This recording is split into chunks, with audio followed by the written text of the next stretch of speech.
Welcome back to this latest episode of Japan's Top Business Interviews. I'm your host, Dr. Greg Story, President, Dale Carnegie Tokyo Training.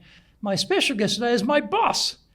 Joe Hart is the President, Global CEO of Dale Carnegie & Associates, the franchisor for the whole Dale Carnegie organization. Joe, it is an honor and a pleasure to have you with us again. Thank you, This Greg. is your third time in Japan, and It is. You've been fundamental in changing a lot of things in Dale Carnegie since you've joined as president. But let's go back a little bit and give us some of the backstory on how it is that you came to become the president of this global organization, Dale Carnegie. Yeah, it's really a pretty incredible story. It's one of those times in life where you don't see how the dots connect until you look backward. And, my father growing up talked about Dale Carnegie. My mother was a 1965 Dorothy Carnegie graduate. So I grew up in a house where the Dale Carnegie name was familiar. And Dorothy Carnegie graduate means that Dorothy Carnegie started a course for women. That's right. Specifically. That's right. Which until that time, that hadn't existed. Dale Carnegie had a course, everyone could participate. But then she thought, well, women should get something. And so that's amazing. That's exactly right. That's right. Fantastic. I've actually got the picture of her. I've got her graduation pin. In fact, this is a side note, but you might be surprised to know they took minutes of the meeting. She's got all the minutes, and they created a newsletter. It was really a little community that they created in that class. I didn't realize that. That's pretty organized. Yeah, I can actually send you copies of that. Yeah. But my ambition as a high school, college person was to go to law school, become a lawyer, join a large firm, become very successful, do that for 40 years. And I was on that track. I was a young lawyer. This is 1995, and I decided at that time to take a Dale Carnegie course. Now, why was that? I mean, was this through your father's influence, your mother's influence? Was it someone who spoke to you about it? Was something advertising you saw? What sparked that idea? It was two things. Thank you for the question. One was my dad always really instilled in me that life is about personal growth. You always want to continue to improve and get better. And to me, I was very much into the concept of self-development. And the second thing was the franchise owner, the sponsor at that time in that territory was Ralph Nichols, who was a legend in Dale Carnegie circles, of course. And I'll tell you, he had radio ads all the time. Ralph Nichols Corporation, Dale Carnegie. So I remember hearing the ads, and I kept thinking to myself, I just have to do this. I went to my law firm, and I said, gee, this is a program that's going to help me be a better lawyer, and would you want to pay for this? And they said, you can take it, but no. So $890, 1995, I take this course, and I walk into this room in Troy, Michigan in September 95. And I didn't know what to expect, Greg, at that time. I walk in, there's 33 people in the room, and that course just had such a profound impact on me. Just a couple things that really were. One was, as you know, the remembering names exercise. They went through this exercise. You can remember people's names. They teach you how to. And to remember first and last name for all 33 people in the space of, half an hour or something. It's That's incredible, right. Isn't it? They said that you're going to be able to do that. And I said to myself, there's no way. No way, I'm right? horrible at remembering names. We I can't all do are. it. Actually, we're all hopeless, I aren't know. we? But I had 31 of the 33 names, and it was just okay, absolutely incredible. The other thing was they challenge in your vision. Where do you want to be? Who do you want to be? And where do you want to be? And over a period of time, I started to think about, do I really want to be in law for 40 years? I wasn't necessarily, I was a successful lawyer. I wasn't a happy lawyer. And I decided ultimately as a result of that Dale Carnegie course. I think that's the standard definition for lawyers. That's successful, but not happy, right? I hear that so often. Yeah, I hate this job, but I'm doing so well, I'm going to keep going with it. So you were probably fitting nicely into the spectrum of typical lawyers at that time. But how many years were you in the law as a lawyer before you took the course? just a couple. I started in 1993. It's 1995. So, okay, 2 years in, right? So, Yeah, okay. and then 2 years after that, 98 is when I actually left the law. Right. But it was Dale Carnegie that really kind of inspired me in the courage. I mean, there are many lawyers who I talked to at that time who were unhappy lawyers and are still unhappy lawyers. But it takes courage to leave, and I think that was also something I got from Dale Carnegie. But the most important thing beyond that was just interpersonal skills. 6 months after I took the course, I was thinking about all these Dale Carnegie principles that I was not applying. So I said, I spent $890 in this program. I want to maximize this. Get my value. I want to get my value. So every single day I developed a calendar, and every day I started to practice Dale Carnegie principles. I'd write down a principle and a quote from the book, and I'd reread the chapter, and I'd usually work on a principle for a week, and then I'd go to the next principle. And over a period and of there are time, 30 of these human relations principles and 30 That's stress right. management principles, right? So you've got a cycle of 60 there, if you think about it. So you can actually not being bored with it because it's always going to be fresh. Always fresh and always hard, always challenging. I mean, you think about things that, we say common knowledge, not common practice, right? It's common knowledge that we should give people appreciation, but how often do we do that? And I started practicing this. So you can imagine 7 days in a row when I was practicing give honest and sincere appreciation, I'm going to people and I'm giving them honest and sincere appreciation. Over a period of time, people are saying to me, you really seem like a different person. Because at that, prior to Dale Carnegie, look, I was a little prickly, You weren't a litigation lawyer by any chance, I were you? was a litigation lawyer, as a matter of fact. That's mostly litigation lawyers are pretty prickly, is my Yeah, experience. by design and egotistical and not particularly empathetic, So my relationship started to get better and people started to notice this. But I ultimately decided to leave the practice of law. I went to work for a couple of years at in the United States, a publicly traded real estate company. Just before you talk about that, in terms of you have, as a lawyer, you have colleagues, you work within they're usually partnerships, and you have clients. So, you noticed from your colleagues who you're working with, they were reflecting that something's changed with Joe. He seems a little bit different from before.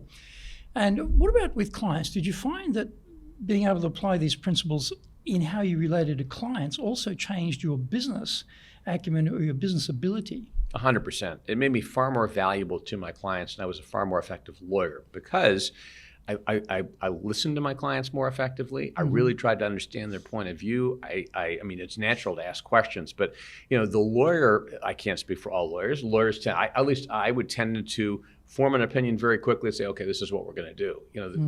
But unless you really dig, unless you really understand, really everything, and so that I became, more empathetic. And that's a good point too, because as a civilian, you're a non-lawyer. It's very complex in the law, and your understanding of it is always a struggle.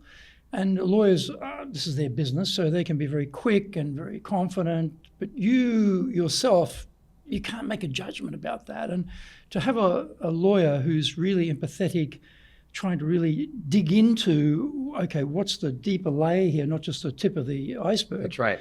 That would be, I imagine, for clients, a bit of an unusual experience. I think it was, and people noticed that, and my partners noticed that, the people I worked for noticed that, and my reviews were very good. And by the way, the fact that I left the law, I know so many lawyers who've taken Dale Carnegie and it's helped them in their practice. So actually one of the partners in my firm who I worked with was a Dale Carnegie graduate.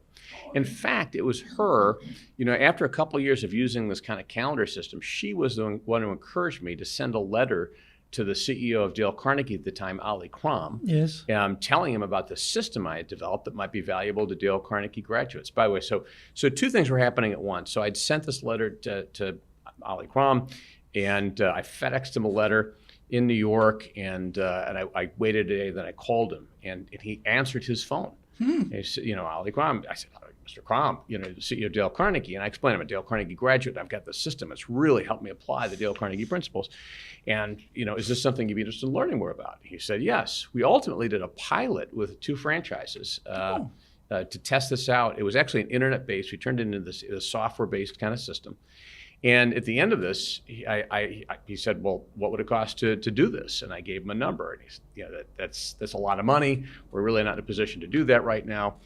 So I was disappointed. But I said, I think there's something here. And that something was a process for breaking down content like Dale Carnegie content and reinforcing it over time. Because as you know, and you shared with me, Greg, you're excellent at this. The reinforcement curve, right? I mean, that knowledge is lost over time, but if you reinforce it, you can keep it at a high level. So I developed a business plan for this concept and ultimately started to talk to people about it. And some people I talked to liked it and ultimately invested in it. And I left at that time and the company I was with, the real estate company, and started my own e-learning company in 2000. So you've gone out of the law into real estate, now working for yourself. And what's the span of time of that period? So I left the law in 98. I spent 2 years at the real estate firm. And while I was there, I was working on my business plan. So, and by the way, it was a phenomenal job, and I love the real estate company. My goal was just to work on this business plan and see what happened, and ultimately took on the life of its own. So 2000 is when I left and started my own company. And that was, for all the people who are entrepreneurial, certainly you are one, it's daunting to start something from nothing. It's daunting to be on your own and to Are you single, married by this time? So I'm married. I'm the sole breadwinner, and we have 2 babies, 202 So years great, old. 2 kids, wife, and we're just going to throw away the law, which is not guaranteed, but a fairly robust, reliable employee, and we're going to take a risk here. That's not easy. It was not easy. It was terrifying. I'll tell you what, though, my wife was a key part to this, because when I raised the seed funding to start this company, the investors had said, you can keep your job at the real estate company if you can find a way to get somebody else to do this. We like the idea. We believe in the idea. And I went back to my wife and I said, Katie, I've got good news. I can keep this job that I love and find somebody else to run this company. She said, that's great. She said, I got a question for you. Do you think you can find someone who's going to be about as passionate about this as you would be? Mm-hmm. I said, probably not. She said, I got another question. Do you think you might regret not giving this a shot, if it doesn't work out? And I said yes. She encouraged me to take. She really encouraged you. She really did. If it wasn't for my wife, I'm not sure that I would have done it. The responsibilities, absolutely, the kids, absolutely. And everything else. So I did start, and you're a gracious podcast host, because I'm giving you the long story here, and you're taking me back through my memories. But the long and short of it is, I start this e-learning company, and I go to Dale Carnegie, go back to Dale Carnegie. At that time, there's a new CEO and new people there, and I basically said, look. What if I built this system for you? You don't have to pay for it. Just, let's work with your franchise network, and we can create reinforcement programs for Dale Carnegie courses. And they said, great. So I started a company. It was called InfoAlly. It was an e-learning company, and I worked with Dale Carnegie globally. We translated our courses into 5 languages. This is the early 2000s, right. E-learning for Dale Carnegie. So a lot of companies. Way ahead of the game. Way ahead of the game at that time. And we had other clients, and I ultimately built and sold that company, and then became the president of a new company that was in many ways rooted in kind of the technology from the first company. The people who bought my company wanted to start something new, so we did. So I was the president of that company for about 10 years. But that's also impressive, because exiting from a business is not that easy. You can start a company. But then you have to get to a certain stage where it's attractive enough to someone else to want to put up some money and take it off your hands, and then for them to believe that they can make it a success, and you've got to leave enough money on the table for them to want to do that. But that balance is not that easy either. So, when you talk about, if you're in business and you hear someone's had an exit, you say, well, congratulations, well done you, because that's not very easy. So well done you. Thank you. On managing that first exit. It was something else. I was really excited that we were able to do that, and again, the people who bought it were excited about it, because it enabled them and me to work with them to start a new company. Is the company still running? It is. Very good. And, well, that's even more appropriate. The legacy is there. Yes, it is. There's nothing worse than starting something, and then the people who come after you screw it up, or throw it away, or they stop doing it, and your whole effort, everything you poured into it, all your heart and soul, just evaporates. And you can't do anything about it. But so this is great. You can say, well, I started that company. It's still running successfully today. You've got some legacy there. That's great. So, I'm proud of it. Yeah, it's 24 years since we started it. Wow. So, and it's still, again, it is morphed into something else, but that seed is what has created what is there today, and what is there today continues to thrive. So. And what was the next business you went into? So it was called Asset Health. It was the U.S., a wellness company, essentially. So in the U.S., the healthcare system is such that large employers typically pay for, they self-insure the medical costs for their employees. They want their employees to be healthier. So they put programs in place that teach their employees about the benefit system and how to heart health, diet, nutrition, exercise, those kinds of things. So we created e-learning around health programs using that original system. And also we acquired a company along the way, so we had nurse coaches and other kinds of things. We would do biometric screenings. So our clients were typically 1,000 employees was a small client, and the largest client we had was about 100,000. We were doing at one point, 100,000. we were doing work for General Motors, for Johns Hopkins, for major health systems in companies in the U.S. That surprises me, Joe, because, your American health system is, let's use the word unique. Complex is another good word to describe it. And there's a lot of money tied up in that. So it's interesting to me that you're able to come up with a new idea and have companies of that caliber, like General Motors, et cetera, to actually buy your company's services. What I imagine is an incredibly red ocean of a crowded, competitive marketplace. So how did you manage that? We were very fortunate. And I'd say a couple things. We partnered with another company that had been doing some work with General Motors, so they brought us in there to do some work with them. In other cases, we were initiating. We had a very effective sales and marketing team and that type of thing, and a pretty compelling product. So how many people were in the company at that time? It was not huge. I'm trying to think back. 70, something like that. Still 70 people is pretty, I wish we had 70 people here. That'd be nice. But that's to build it up from 0 to 70 people in what space of time? Let's see. We started that in 2005, and I left in 2015. So that was about 10 years. So you put 10 years hard work in there. Yeah. And did you sell the company? Did you have another exit? No, that was the thing. When the prior CEO of Dale Carnegie retired, I was contacted by some people I knew who were still in Dale Carnegie, and they said, "Hey, you should apply for this role as CEO." And I thought it was an absolutely mind-blowing thing to me to think about this program, because one thing what I haven't said is that Dale Carnegie continued to be a part of my journey every step along the way. When I was starting that first company, I always had How to Win Friends and Influence People was on my desk. It never left my desk. It was always within 3 feet. And I looked at it every day, and I tried to build the company with those kinds of principles. The stress and worry principles. When 9/11 happened, we were in the midst of a funding round that completely collapsed. It looked like we were going to go out of business, but the stress and worry principles helped me.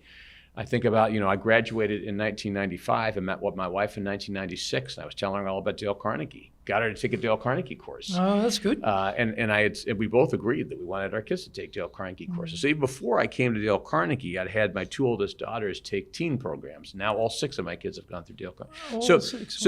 When in 2014 I'd heard about this opportunity to potentially be the CEO of Dale Carnegie, it was both exciting, but also I was leaving something that I'd helped build. I was the president of this company, and I was excited about, the company that we had. And I don't think if it was a company other than Dale Carnegie, I would have considered moving my family to New York, which we did, from Midwest United States to New York.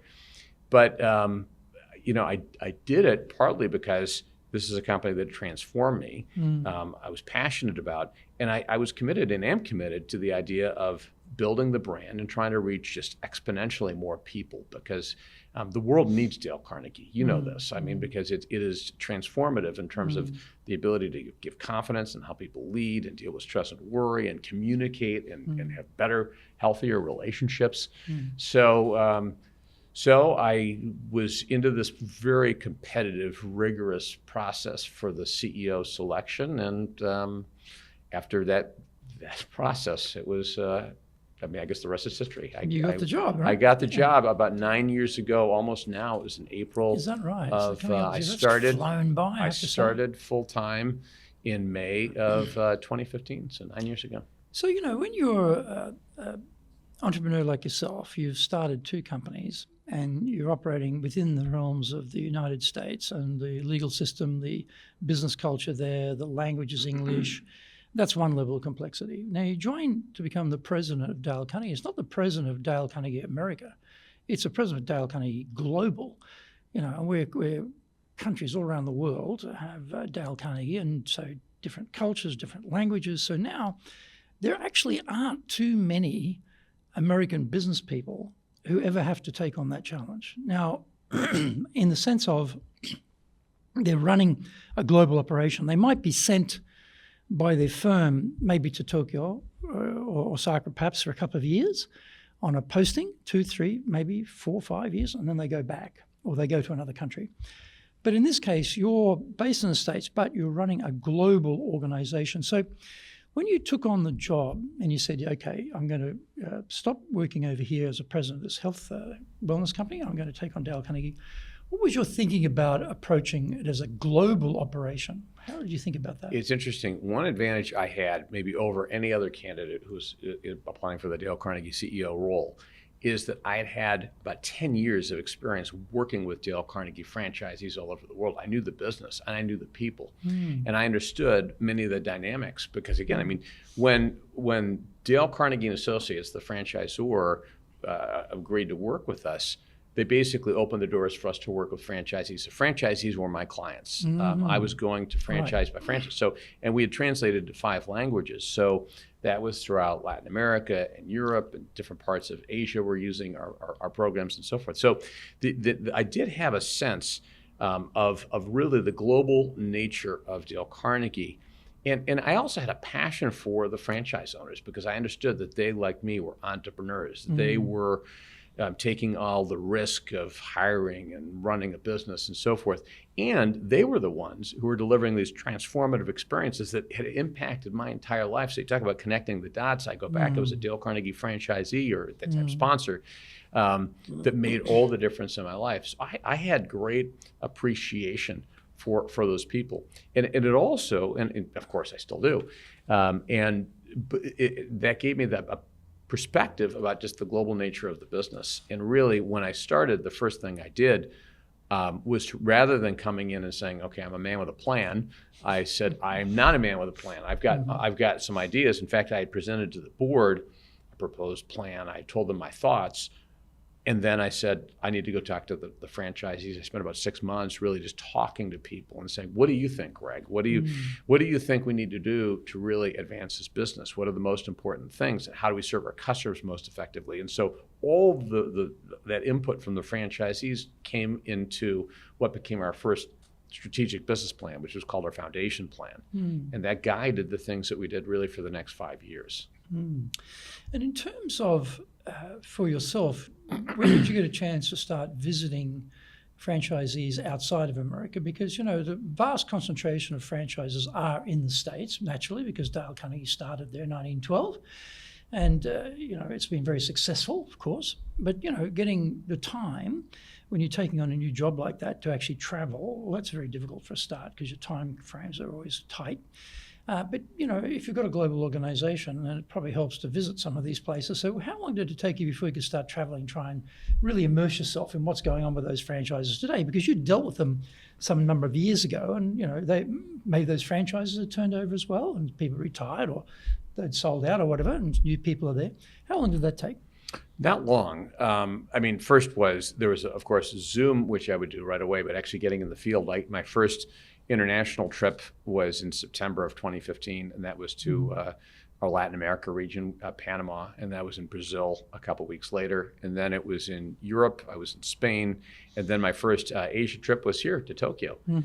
So it was, which was a terrific opportunity, because we had all of our Asia Pacific franchisees meeting here in Tokyo in 2015. Yeah, and we were hosting the Asia Pacific convention here. Yeah. Yes, you were. And so that enabled me in one trip. And for each of these trips, there were regional events that we had where franchisees were coming together. So in each of those cases, I was able to meet, you know, depending on the region, 20, 30, 40, 50 franchisees all at the same time. I was able to meet all of our Asia Pacific franchisees. And in those meetings, I set up one-on-one time with, my goal was to have one-on-one time with every person who was there. Well, because we alternate, don't we? We have a national convention, we have a regional convention. So you got to, by attending those, you're sort of capturing a lot of things at one time.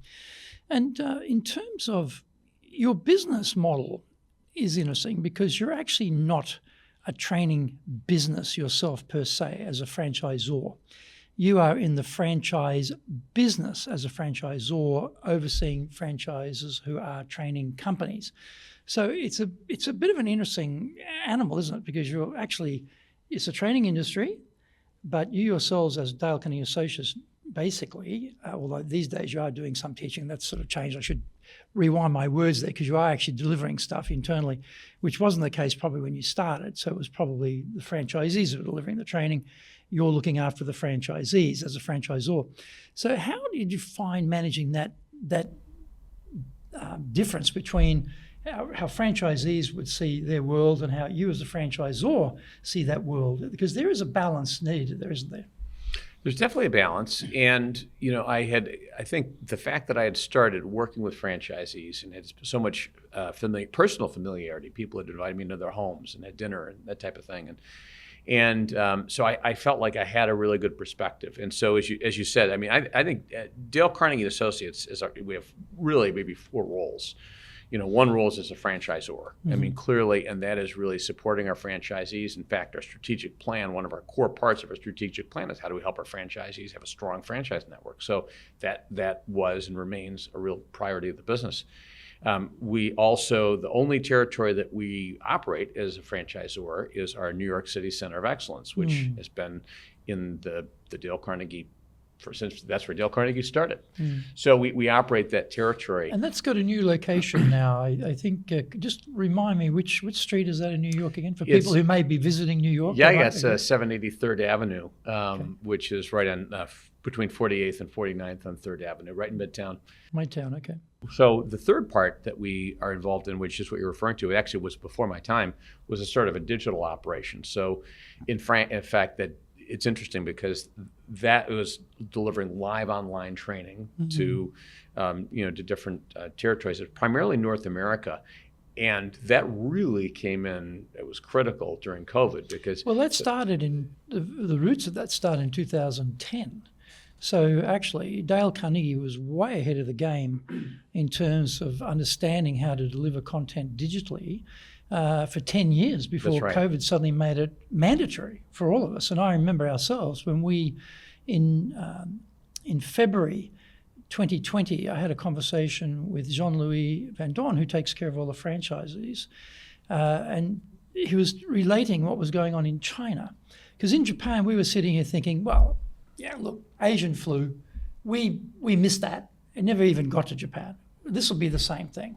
So we didn't think anything about COVID, right? Corona, nothing. And then he mentioned, well, actually, our Chinese colleagues are telling us this is really, really bad and really, really serious. And so we got that early warning. So from that period, it was like the 20th of February or something.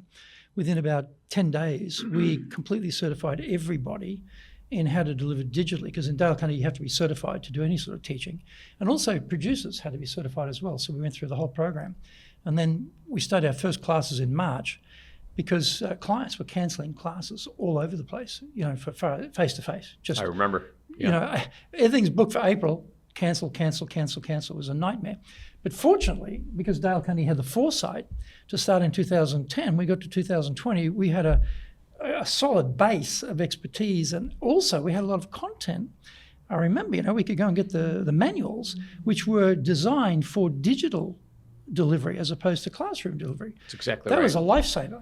If that hadn't happened, I don't know what we would have done. It really did. The fact that there were, first of all, we had a process for certifying trainers. We knew what worked and what didn't work in live online delivery. We had 70 programs and content and manuals and everything all ready to go. So as you said, in our priority as a franchisor, we started, of course, Asia was the area that shut down first. So it was like, okay, we've got to get our Asia Pacific franchisees certified as fast as possible. Then it went to Europe and Middle East and Africa. Then it went to the States, and then it went to Latin America.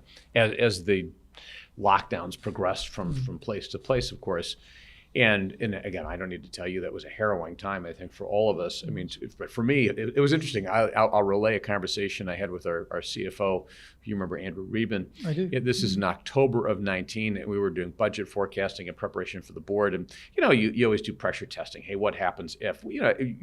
At that time, I think the world was kind of anticipating potentially a recession for the next year because there had been a number of years of diseconomic growth, and we'd run some scenarios about what if the business is down 10%, 15%, 20%. I remember saying to him, I said, are we forecasting enough? And he said, I can't imagine a situation in which all of our regions shut down at the same time. Who could imagine such a crazy idea?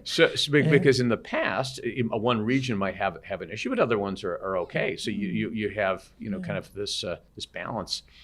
But yeah, that was something else. And of course, globally, as the business shut down, but then again, and thank goodness for you, Greg, and our franchisees and our trainers around the world, because we forget that for people who deliver their entire careers in person, and Dale Carnegie being as animated and active of a program as it is, people were skeptical. Hey, is this going to work? What are the results going to be? But then when we got the net promoter scores, the voice of customer scores saying, hey, these were as high as they were in the classroom. So now we came out of COVID with greater capability, far more competitive. And in fact, the single fastest area of growth for us as a business has been on large companies that are still some are remote, some are in person, but they've got operations in different places.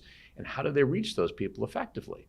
So that those global accounts have continued to increase dramatically, and I expect they're going to in the future, because Dale Carnegie, we have this huge competitive advantage that other organizations just don't have. Yeah, we copied something from the 2011 earthquake, tsunami, triple nuclear meltdown disaster here in Japan, where we were running stress management classes for free for our clients and also for public. And so we said, okay, we're feeling a lot of stress because of Corona and what's going on in the economy. Other people are bound to be feeling it too. So we made our very first classes we ran online around stress management. But in this room, we're sitting in the Mochizuki room at the moment, but we went through 5 full-blood rehearsals, full massive rehearsals, and we were looking at it. We were looking at the tech. How did that go? We were looking at the trainer. How did that go? The engagement. We're analysing all this stuff. 5 full-blooded rehearsals before we went live for a free event, because it was so new and it was not something we'd ever been anticipating. We weren't trained for. And being Japan, of course, there's no such thing as minimum viable product in Japan. It's got to work perfectly. And in fact, we blew up the tech because we didn't realize we had 150 people signed up, but the tech couldn't take 150 people. We had all sorts of tech issues in not the first one, but one of the others. And then we discovered, okay, there's a limit on how many people the system can hold. So we didn't know that. So yeah, we learned from that. But coming back to, again, you've got your own team in Dale Carnegie Associates, and you've moved everyone basically to operating remotely. You have the headquarters in New York for the team that operates there, but fundamentally, mostly everyone else is operating remotely now. How have you found that transition to go from having people together in a place? You had your headquarters on Long Island, and Dale Carnegie had been himself on Long Island for a very long time. He operated from there when he was alive, and we always had a presence there. And then you don't have a presence on Long Island anymore. You have the place in New York, but that's not where the people are gathered. So how's that transition been to having people running remotely from your point of view as a person running the organization? Yeah, it's been far smoother than anyone would have anticipated. And part of the reason is, as a franchisor, half of our people were working remotely even before COVID. Because, of course, with our franchisees in the field and supporting our franchisees, we've got people who are in the field where our franchisees are. So literally half of our people were remote before. Our digital team was remote. So we had 3 offices: New York City, Long Island, and St. Louis. St. Louis was a very small product office. New York City was our operational team and some of our marketing team. And then, but really the leadership team and I were in Long Island, the finance and accounting team, IT. So when we switched to going remote in March of 2020, I don't know, the preparation we had was, we laid a foundation for it, and we found ourselves very productive, really in the years that followed. And that was ultimately what led us to say, do we really need this Long Island office? We've got another office that's an hour away. We had people coming in a couple days a week, and it just didn't have that kind of cultural chemistry that it had before when people were in every day. And we really couldn't bring ourselves to saying, yeah, we need people here every single day. They've been productive before. And there really, for us, wasn't a strong rationale. So we basically said, we're going to continue to be remote. We subleased that space. We consolidate with our New York City office. We closed our St. Louis office, or when the lease expired, we didn't renew it. So what we've worked very, very hard to continue to have a stronger culture. I'll tell you, our team engagement scores have continued to go up significantly. And part of the reason is we really make a very intentional effort to check in on people, to have teams get together, to do things that are fun. Just last week, we had 2 half days in a row from 9 a.m. to 1 p.m. of a all-company retreat. That's just for the DC team. This is physically in person? This is online. Online. This is a virtual all-company retreat. We actually had done an in-person one, and we'd like to do one at some point, but just the logistics didn't work. But people had such a great experience. I mean, this was about learning and development, and also fun. We had, by the way, a magician come and do this. Have you heard of a mentalist? I've never heard about this. I saw the program on YouTube about the mentalist, the Aussie, very handsome Aussie actor was the lead in that show. But no, I don't know about the mentalist. I've never ever seen magic like this guy was doing. I mean, he was interactive with us, and it was just absolutely mind blowing. But people had such a good time. But those are kinds of things that we do to try to help build culture, as well as really trying to, the best we can, live the values that we teach, as you know, with the Dale Carnegie principles. We had whole sections, by the way, on how do we serve our franchisees more effectively? How do we really be as responsive as possible? So there's a lot that we do to build our culture, and it's worked very well, notwithstanding the fact that we're remote. If you want to be successful as a leader, do the Leadership Training for Managers course. All companies need people who can both manage and lead. Leading people screams out for real skills in communication, dealing with all different types of people, being excellent at innovation, planning, delegation, handling mistakes, doing performance reviews really well, and inspiring and motivating the team. Do the Leadership Training for Managers course now in either Japanese or English.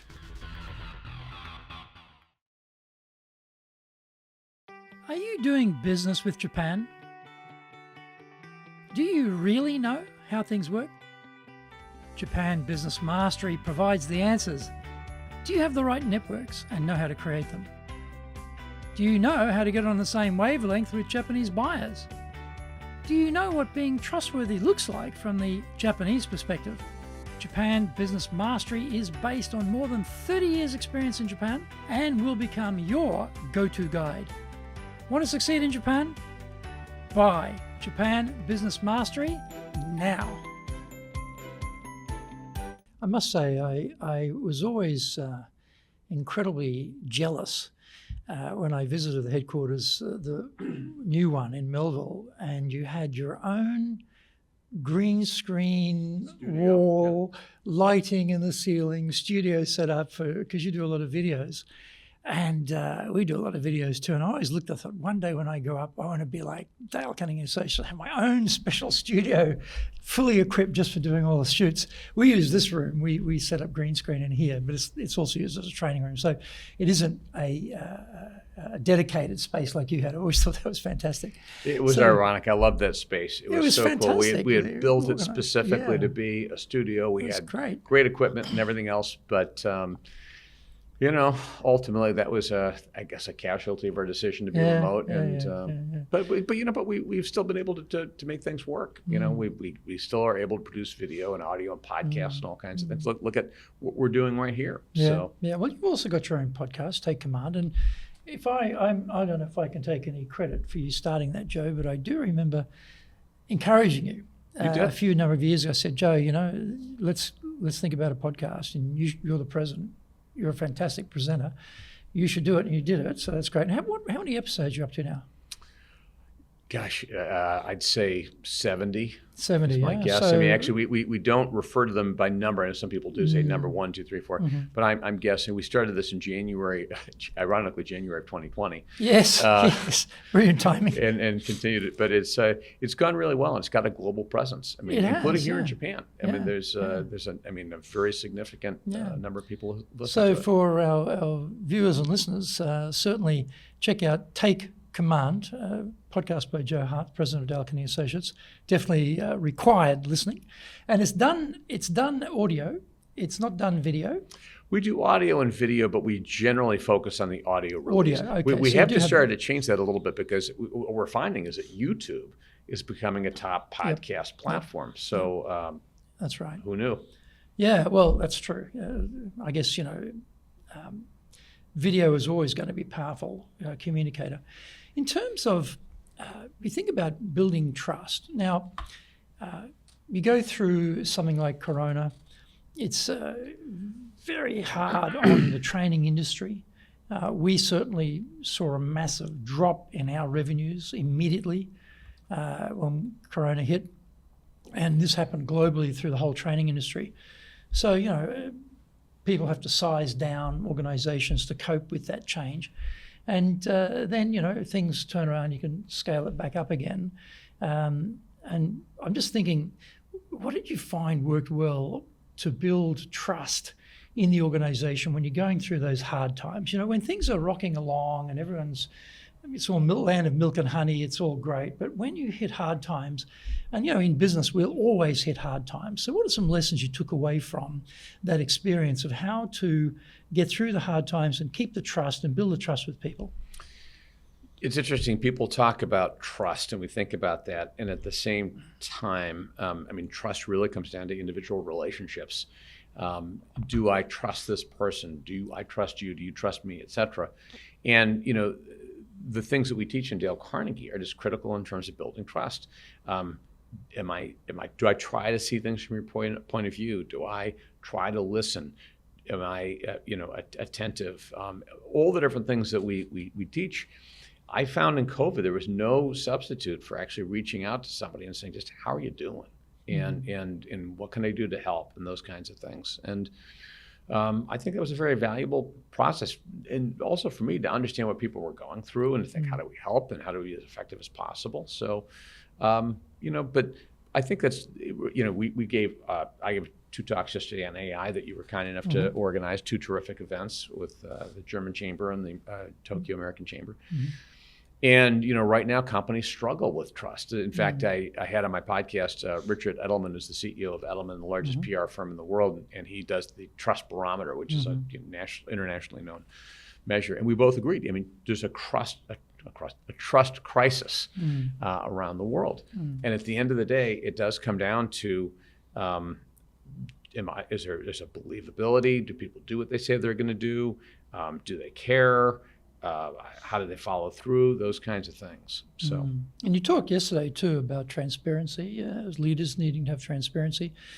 And it's difficult, when you're a leader and times are tough, how much transparency is enough? Because, at some point, you don't want to scare people and alarm them about the viability of the organization, even though you're going through a very, hard time financially because of the industry being in the doldrums. But at the same time, you've got to be open about what's going on. That balance is not that easy to plumb. So how do you plumb that balance? It's a tough balance. Because there are things that as leaders, we can't say. From a confidentiality standpoint, there's some things you can't say. And then there's other things that you can say. So my rule of thumb is say as much as you can say. And just try to treat the other person that you're communicating with the way you'd want to be treated. If I was on the receiving end of this information, what would I want to know? And try to share what you can share. And I think people understand that you can't share everything. There's just certain responsibilities that we have in what we're doing. But share what you can. And again, trust is something that it's a really tough thing, right? It takes a long time to gain trust. You can lose it very quickly. I talk to my kids about that all the time. Just remember, it's like you can lose trust in an instant. Yeah. So so that means, as it relates to transparency, we were talking about AI. right? So how do companies introduce this? People are there's fear, and that's the other thing that factors into this. Where is the recipient's emotional state? And sometimes do people assume positive intent? Are they afraid? Are they insecure? Where are they? And all you can do is the best you can. But over a period of time, if you're consistent and you demonstrate caring, hopefully that is effective at building trust. And with AI, I mean, you gave a great talk in those two venues yesterday. And the audience for today won't have been able to attend those talks necessarily, but for the people listening or viewing, what would be some takeaways from your thoughts on that presentation that's sort of for leaders? Will be some sort of hints or some direction or some suggestions for them to deal with this, because it's coming. It's coming, it's here. It's just going to elongate, it's going to accelerate, it's going to complicate. There's going to be a lot of things changing in how we work and how companies function. So as leaders, what are some hints for us on what we should be thinking about doing to accommodate those changes? Well, it's a great question. And I know from our high impact course, I shouldn't grade your questions, but that was a great question. All your questions have been great questions. But the first thing is that AI is a technology. It's a technology that people will use. And so then, and frankly, to use it effectively, people have to be really engaged with it. It's an imperfect technology. It makes mistakes. There can be biases and different kinds of things. And ultimately, people are going to roll it out. So the effectiveness of people being engaged really goes to, are they motivated to be engaged? Are they confident? And this is the three factors in our research that we came to that are the most important ones for companies to take into consideration. Number one, is there trust of leadership's handling around AI? Is there transparency? And do people feel like they have the skills to succeed in the years ahead? What does that mean? Trust around trust in the leaders' handling of AI. Is that code word for you're not going to get fired and replaced by AI? Is that what that means? I think it means trust really relates to, and again, we could look at trust at any particular point in time, but in a relationship, there's a period of time, over time, that trust is built or lost. So setting aside AI, what is do the employees trust leadership? Is leadership and trustworthy in small things and big? Have they been consistent? Do they do the things that they say that they're going to do? So over a period of time, people could say, I have trust in leadership. Well, now you've got this new change management initiative, which is AI. So if there's already a foundation of trust when you come to introducing AI, then you're in a better position. On the other hand, if the company has been inconsistent in what it's done, leaders have said one thing and done another over a period of time. Now here comes AI. Why should I believe what you're telling me about this when I haven't believed what you've said about other kinds of things? This goes fundamentally to engagement overall as well. I mean, how do we engage people? And people want to work with leaders that they trust and they believe in. There's also the issue too of communication. I mean, classically, as a leader, you think, well, I've told them. I had the town hall or I sent out the email, they know. Done. Check that off the list. Check that off the list and move on, because there's a ton of other things, right? But as we know, and to our chagrin, you find out they haven't understood it, or they haven't read it, or they've forgotten about it. And so this need for constant updating of the communication, I think, is also critical. With something like AI, which is evolving very fast, it's a moving feast, really. So that, I think, the impetus is on us as leaders to keep communicating and not think that we've shot one gun off here and we're done. We're never going to be probably done. 100%. I mean, and I think that's a good rule of thumb for all communication, which is, we think about even people in the workplace today, their expectations of their roles and of leadership are different than they were in the past. They expect to be more engaged in things than maybe in the past. It used to be, if you go back even decades, where you had more command and control leadership, you do something and maybe that was it. Now people have the expectation that they're going to be included. And we always teach in Dale Carnegie that people support a world they help create. So, how do we drive engagement? And how do we really have people engaged even in AI? Well, part of it is involve them a little bit in the process. Ask their opinions, understand what their concerns are. Ask them what would be important to you in rolling out this technology. Well, they may say, I need training in this, or I need, I'm concerned about this. So, And what is the training there? Are we all going to become so-called prompt engineers? Yeah. Is this what we're looking at? What do we talk about? We talk about training with AI. What does it actually, you think that means? Yeah, for me, it really is around soft skills training, less so than hard skills training. And let me explain what I mean. Part of the benefit I think AI is going to bring to the workplace, certainly in the shorter term, people are concerned about displacement of jobs, and that may be a real concern over some period of time. Where we are right now is AI is something that can make our jobs even better. I used the example yesterday of salespeople because in our own Dale Carnegie world, we're seeing our salespeople become more effective. Why? Because they can leverage a tool to summarize meeting notes, get key bullets and follow-ups, do their research more effectively. They can learn more about companies faster than they ever could before just by using Google or whatnot. Generating proposals faster. So things that were mundane, rote types of things that which salespeople detest. They hate. It's they the absolutely word. detest the admin. Absolutely, they hate the admin. So now, let's just say that a salesperson can open up 3, 4, 5, 10 hours a week of time that was previously done on those things. Now, if they can redirect that to what?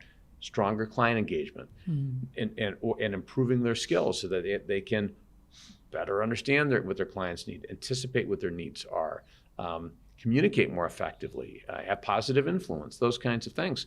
So, but in a world where they're competing against other salespeople, they've got to really strengthen those skills. So that's an opportunity for them to work on the people skills. And the same thing is true of other areas. People are still going to be involved in AI, but they're going to have to work together as a team. They're going to have to work together to have a high-performing team. Are we aligned? Can I communicate my ideas effectively? Can I inspire? Can I influence? How do I influence that if I don't have a title? All of these different things, those types of skills are going to become more and more important as AI takes on some of the more rote algorithmic kinds of things that frankly we'd probably rather not do anyway.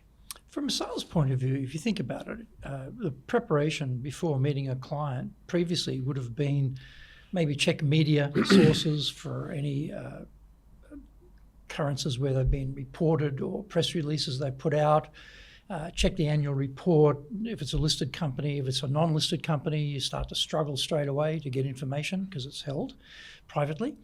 But with AI, presuming they're not hallucinations, and you should tell that hallucination story about Dale Carnegie's quote in a moment, because that what you told it on yesterday was fantastic.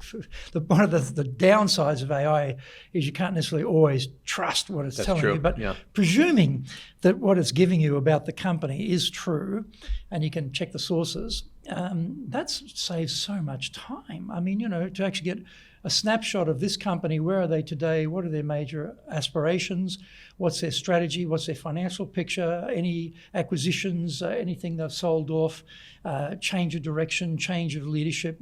I mean, 30 seconds, you've got it. Whereas before, you would have spent hours running around trying to prepping to get into the meeting with the client to have a more intelligent conversation. But please tell that hallucination story. Well, I mean, yesterday, that was fantastic. Well, it's July of 2023. We're having our first in-person Dale Carnegie Associates board meeting since January of 2020, and I'm preparing for our board dinner the night beforehand, and I want to give a toast. So I go to ChatGPT, and I'm asking, I'd like to give a good toast to this board around teamwork. I'm looking for a Dale Carnegie quote on teamwork, and so ChatGPT gives me a great quote. I'm like, I've never seen this quote. This is a really, really great quote. It doesn't sound the way Dale would talk. And I went back, are you sure this is Dale Carnegie?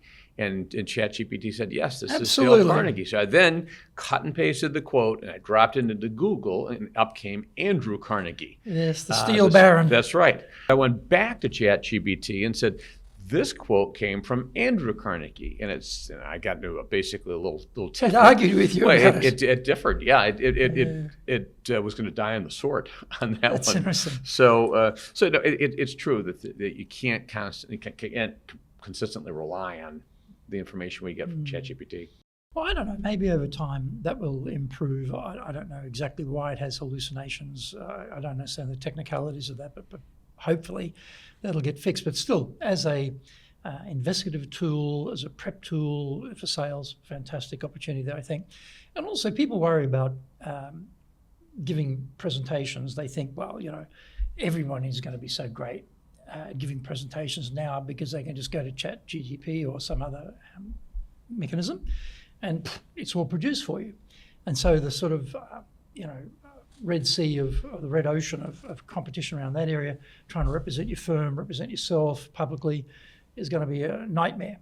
But, when you think about it, at this point anyway, what makes people's presentations really interesting is their personal stories. And we talk about storytelling in Dale Carnegie, of course, but it's unique to you. And ChatGPT or any other mechanism won't know that. And when you can wind that and weave that into your presentation, it's very much authentically you. It's unique. It is drawing a lesson out of that. And that, I think, will always protect us from having a sort of, harmonization that everyone's basically giving the same standard presentation, because the stuff you get out of ChatGPT is very generic. Like when you actually ask it to produce something, it's good, but it's generic and a bit boring, frankly. So I think there's still opportunity for us as human beings to stay ahead of the game here, because we authentically ourselves have got insights, experiences, tales to tell.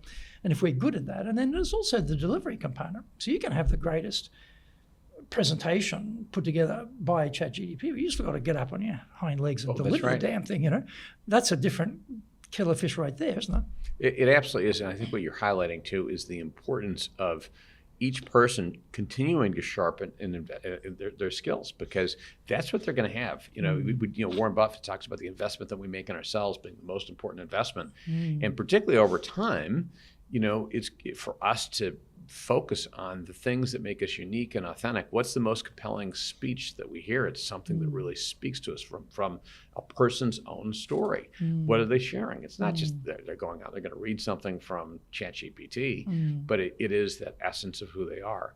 So going back to your original question about kind of skills and developing, and even the salesperson example, a salesperson has an opportunity to demonstrate caring and understanding toward their customer, their client, in a way that they've never been able to before. That can make them more effective in helping their customer. This is a special time. It's a really opportunity. But if people look at it just as, I don't have to do the work now, I got ChatGPT. I mean, those people over time, I think, are going to be much less successful than the people who are focusing on the technology and themselves and their development. Those people are going to thrive. And the irony too is, I got a phone call on my landline in the office the other day. I was thinking to myself, when was the last time I got a phone call on my landline? Because it's always mobile, or it's text. And so, particularly with young people, they are very, very much text-oriented. And we had some research done here in Japan recently that quite a large proportion of young people are fearful in the workplace to pick up the phone. That is amazing. They are fearful to pick up the phone. They don't want to answer the phone, and because they're used to texting each other. And so you start to think about, well, okay, what does that mean about their communication skills? What does it mean about their confidence to communicate with other people? Why couldn't they pick up the phone and have a conversation? What's holding them back? So that skilling up component, I think, one of the big areas I think of opportunity will be as a training industry and ourselves as a training company, is to make sure that people really maximize that opportunity to have succinct, clear conversations in the workplace that are effective and not be scared to contribute and participate in those sorts of conversations, and not be scared to pick up the phone and talk to someone. So I think there's still, we may be leaping ahead on the technology one side, but we're sort of going a bit backwards in some cases. What do you think about that? No, I mean, it's 100% correct. It's ironic because we can talk about how socially connected we are and yet how truly disconnected we are. How we may be spending all kinds of time following people or feeling like we're connected to them, but really we're disconnected. And so much of what is out there makes us unhappy, makes us down, makes us fearful, and so forth. So, in one level, we might expect an increase in confidence, an increase in people feeling, courage. But what we see is high levels of anxiety throughout, throughout multiple societies. Young people, mental health is a real challenge. And I don't think that ChatGPT is going to solve that. I don't think that AI is going to solve that. I think this is the kind of thing that people need to develop levels of of courage and confidence and emotional intelligence through doing and through taking risks and so forth. And the kinds of programs that we teach, of course, put people in those safe environments where they can take risks and build their confidence. And that's a critical competitive advantage for people these days, is that confidence. Confidence can be a game changer, and a lack of confidence can ruin a career. Well, this term psychological safety, that popped up, I don't know, 3 or 4 years ago, I guess. I can't remember exactly when it popped up, but I always thought to myself, well, that's ironic, because Dale Carnegie, ourselves as an organization, we've been doing psychological safety from 1912, where there's no critique in Dale Carnegie. If you're giving feedback, it's what is the person doing well?